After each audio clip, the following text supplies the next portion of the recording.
チャンネル西荻南店舗で、オフ会をさせていただいております。コメントの中からね、いくつかちょっと変えさせていただきたいと思います。はい、質問に答えている時に、ふと右上を見つめて答えていることが少なくないのが切ない。私ちょっと考え事するときに目が泳ぐっていうのは癖なんですよね。我がコールセンターに来てほしいって、私、そう、電話がね、すごく苦手なんですよ。この人が怒鳴るところを見てみたい。いや、私、意外と怒鳴るんですよ。最近人に怒鳴ったのは、新聞の勧誘かな？今、幸せですか？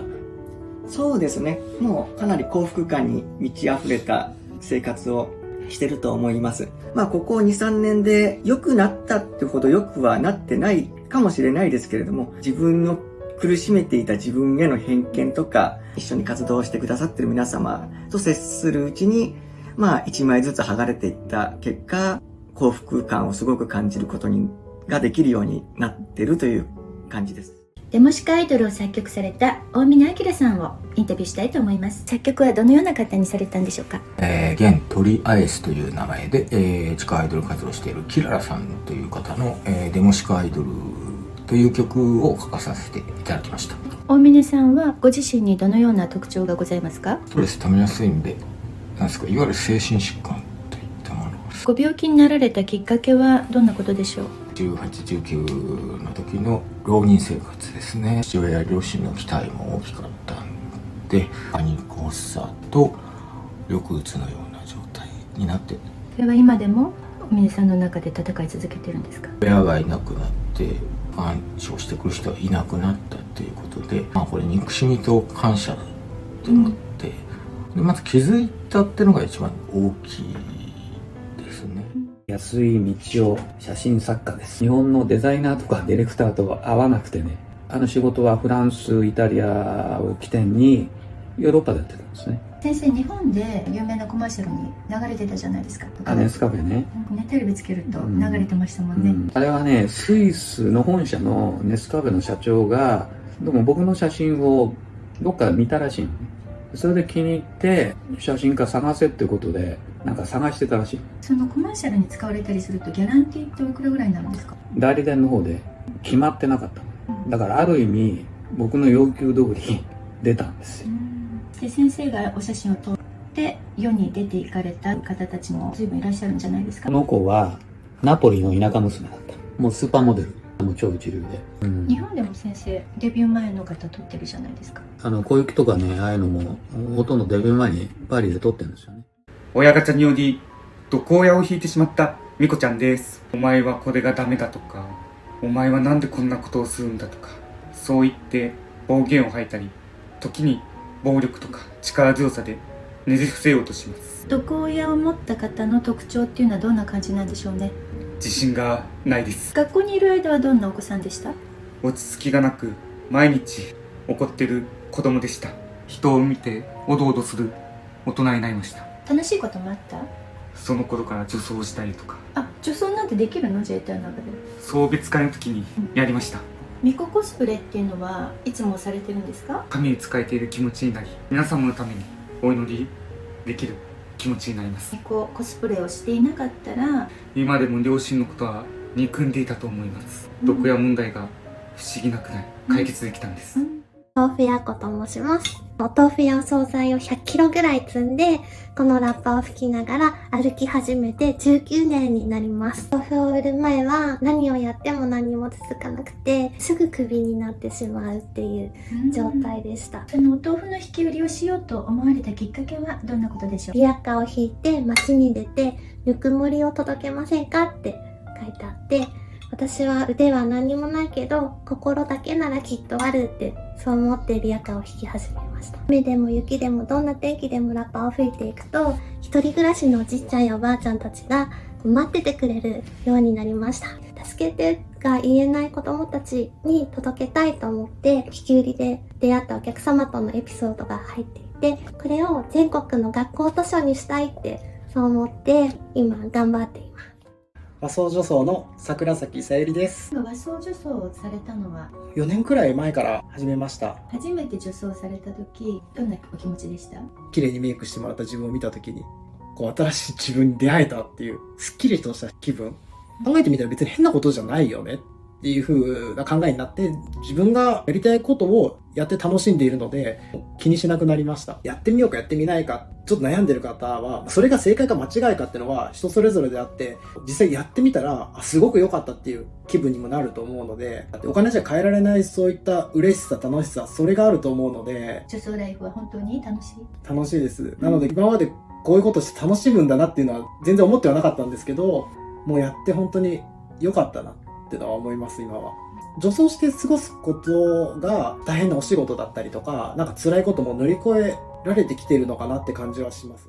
書家、絵師、グラフィックデザイナーをしております、書家かなと申します。動画としては分かりやすく言うと、仲間由紀恵さんの放浪記など、舞台の筆文字のデザイン、あとはそうですね、グラフィックデザイナーもしているんですけれども、特許庁のジャパンパテントオフィスのロゴマークデザインなどをしております。その飛白体っていう書体で大きな文字の曼荼羅を描いた作品が自分は大好きですね。箱根の九頭龍神社に行きまして、インスピレーションを得て9個頭のある絵画を描きました。私は結構描くときには右肩上がりとか左肩上がりじゃないですけど、できるだけちょっと龍が食って上を向いてたりとかする作品を心がけてます。この人がこうなればいい、持つ人がこうなればいいって思って絵画を制作しているので、見た人が勇気を持ってくれたらいいっていうのと、いつもそばに龍神様、清いエネルギーがあるみたいな感じで装ってもらえると嬉しいなと思って作っております。鈴木末吉と言います。23年ぐらい前にちょっと芸名、末吉からですね、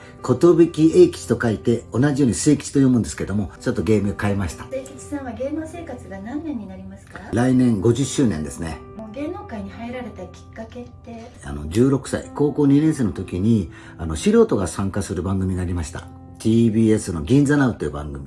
そこで5週勝ち抜いて、それでチャンピオンになって、で、後に、ハンダースという、お笑いグループを結成しました。テレビが、レギュラーが5本とラジオが3本。給料っておいくらだったんですか？いや、もう当初は新人ですから5万円から始まりました。3万だったかな。モノマネをやられてたと思うんですけど、はい。それはグループの時から？そうですね、勝ち抜く時にね、初めて、アントニオ猪木さんの顔真似ですか。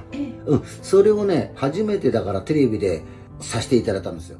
萩原紗代子と申します。俳優をさせていただいております。15歳の時に金棒化粧品でモデルとして最初デビューしました。その後ウルトラマン80でウルトラの星の王女で巨大化したり、科学戦隊ダイナマンでダイナピンクで変身をしたり、あと超新星フラッシュマンという番組でやはり変身をしておりました。高校の後半ぐらいから自分で学費を払わなければいけなくなって、それでダイナマンが終わってしばらくした時に事務所を変わることにしたんです。グラビアのお仕事がどんどん増えて、で、ある時、ヌード写真集を出さないかってお話が来たんです。ものすごい勇気振り絞って、ヌード写真集のお仕事を受けたんです。私がなんとか気持ちを保って生きていられたのって、すごい昔勇気づけられましたとか、今こうやって会えて嬉しいとか、自分が今、役者として立っている姿を見ていただけて伝えることができたら、それが私の恩送りだと思っています。平山恵子と申します。シニアタレントをしております。なりたいと思ってすぐにそのタレントってなれるものなんでしょうか？自分で調べたんです。プロダクション、関西で一番いいんじゃないかなって思うところに出向いて、それで私の思いを伝えてそこに所属させてもらいました。だから一生懸命やってて、いやこれ以上もっとやりたいなーって思ってたんですけど、いろんなことがあって、こちらに来て、でももう一度夢を叶えようかなと思って、今シニアタレントで東京で勉強してます。東京に身内もいないし、知り合いもいないし、私どうするのってことですよね。精神おかしくなる一歩手前で、飛び降りちゃおうかなぐらい思っちゃったんですね。でもある日、毎日もう体育座りして、10階だったんで星見てたんですね。なんか星見てたら、なんか輝いてるのを見たら、ここで負けちゃいけない。なんかその時そう思ったんですね。もうちょっと頑張ろう。次の日から行動しました。その時、立脇春子、アーティストです。人形制作とイラスト制作をしております。私は身体障害なんですけれど、13年ぐらい前までは体が自由だったんですね。三視障害と言いまして、欠損してます、全部が。こっちだけが生きてて、あとは全部義手義足なんですね。結構絶望的な自分の仕事のできなささっていうのに気づきまして、飛び込んじゃったんですよね。電車に？はい。飛び込んで引かれちゃったってことですかね？そうですね。意識ってあったんですか？あります。痛い。とにかく痛かったです。こんな痛さ、本当もう二度とないだろうぐらいの衝撃の痛さですね。決意して飛び込めたっていうのは、統合失調症のね、件もあったんだと思うんですけど、電子が来た瞬間に声がしたんですよ。今だって。もうそれで、はいって言って飛び込みました。こんにちは。今日はキララさんのオフ会です。よろしくお願いいたします。よろしくお願いします。今日ってこのオフ会始まる前にすでに飲んでいらっしゃいました？私はちょっと飲まないとあまり話せないというか、沈黙が目立つとかってね。ノンフィクションとかでは飲まずにお話よくできましたね。あそこは結構緊張してましたかね、やっぱり。はい。ノンフィクションで初めてキララさん知ったんですけど、はい、何ヶ月ぐらい取材って受けられたんですか？まあ1年ぐらいですかね。2016年の秋。ギャラは全然ないですね。はい。ギャラを出してしまうと、こちらの意図通りに動いてくださいよという、そういう誤解を防ぐためにも、ギャラを出さないという文化は一定程度あるようです。借金もあったし、右手が砕けて働けなかったし、っていうこと。陣博と言います。トリリンガルシンガー、そして歌手、俳優、Kindle作家です。どうぞよろしく。調べるとね、いろんなスピリチュアルダンサーが出てくるんですけども、僕の本が出たことでスピリチュアルダンスという言葉が初めて生まれたので、元祖スピリチュアルダンサーと呼ばれております。スピリチュアルダンスをするようになったきっかけって？幽体離脱あるじゃないですか。中学の時に寝てたらね、体から上抜けて、上から自分の体を見てたんですよ。これは何と思ったのがきっかけで、精神的なものをとてもね、興味持つようになりました。野津陳平さんっていう人が、生命判断の人がいたんです。陣博は将来ね、女型として成功すると言われてたんです。言ったんですよ。ギリシャからギリシャ悲劇、王女メディアを支援しないかっていう話が来た時は、仰天しました。はい、松尾太子です。アーティストでイラストレーターをやっております。メディアでも大変有名な松尾太子さんですが、イラストレーターって実はなるのはすごい簡単だと思うんですよ。絵が上手くて、一つ何か仕事をしたら、イラストレーターって名乗れると思うし、仕事しないにしても名乗れると思うんですよ。資格は特にないから。ただ、それで生活していくっていうのはやはり大変だし、もっと大変なのは流行もあったりとか、景気の問題もあったりするから、続けるのが一番大変だと思うんですよ。